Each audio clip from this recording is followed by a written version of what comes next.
Ici Madrid, Laurent Elisio-Bordier, bonsoir. Vous avez animé une formation qui s'appelle Développer une offre de cours professionnels de français dans sa structure. Alors pourquoi avoir lancé ce projet de formation ici en Espagne? C'est une formation dans laquelle on pouvait retrouver dans les participants les alliances françaises mais aussi les instituts français. Alors d'abord, c'est pas moi qui ai lancé cette formation. C'est l'ambassade, hein, c'est le coordinateur des alliances françaises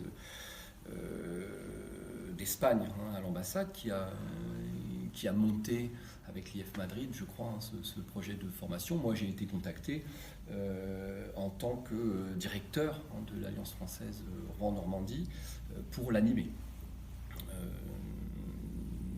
Donc comment est né le projet? Je suppose qu'ils ont estimé qu'ils avaient un besoin, hein, de développement sur cette niche-là. Pourquoi moi ensuite j'ai été contacté? Parce que je pense qu'il y a une légitimité dans mon parcours en alliance autour de ces thématiques, et puis ce sont des formations que j'ai déjà pu animer par ailleurs. Voilà. Pourquoi après j'ai voulu le faire et j'ai accepté? Je pense que la rencontre est intéressante, hein. Faire une formation comme ça sur un réseau entier, hein, sur vraiment une formation, on va dire, régionale, c'est intéressant, c'est un réseau riche, il y a des contextes qui sont voilà, à la fois identiques et différents, des particularités, des pratiques aussi qui peuvent être différentes. Donc échanger comme ça entre participants, c'est très très riche, pour moi également d'ailleurs, hein. Je vais revenir avec plein de choses à partager avec l'équipe de l'Alliance française de Rouen.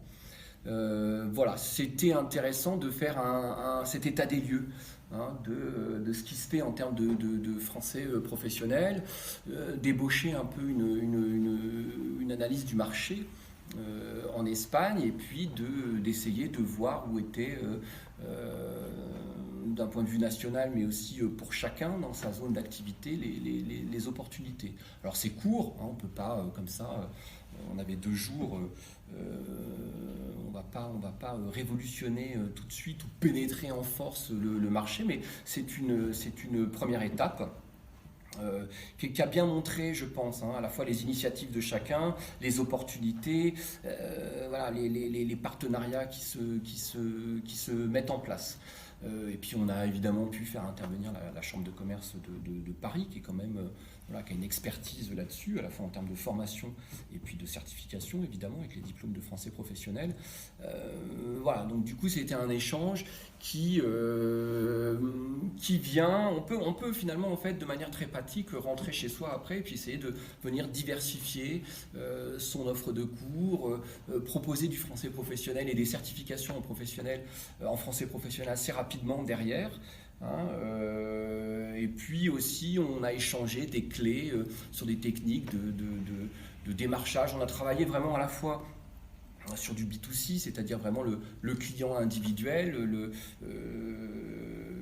voilà, le français professionnel dans une offre de cours, on va dire, public, et puis le B2B, où vraiment, voilà, comment on se rapproche d'une entreprise, quels sont les processus, hein,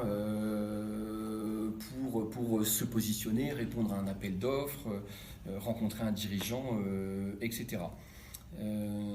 Voilà, puis on a parlé d'innovation aussi, ça c'était intéressant, hein, dans les pratiques du français professionnel, en mettant en lien avec bien évidemment les dispositifs d'apprentissage en ligne, etc. Voilà, je ne sais pas si je réponds très bien, je suis un peu parti dans tous les sens, mais voilà, peut-être si tu as des questions, Corentin.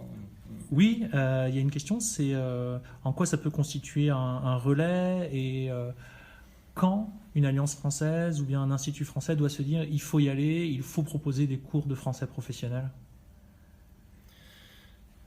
J'ai envie de dire, il faut y aller, il faut proposer du français professionnel. Tout le temps, il n'y a pas vraiment de quand. On a l'expertise dans notre réseau. Voilà, on doit pouvoir le proposer. Après, le fait qu'il se vende ou pas, c'est une autre question.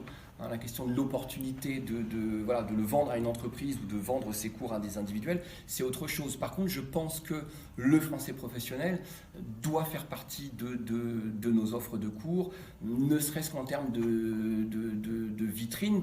Pouvoir proposer la certification, c'est montrer aussi que justement on en est capable, qu'on a des agréments, qu'on a, voilà, il y a un côté aussi très marketing. Il ne faut pas avoir peur des mots, voilà, se faire force de proposition, proposer ça dans sa gamme, dans son offre de cours.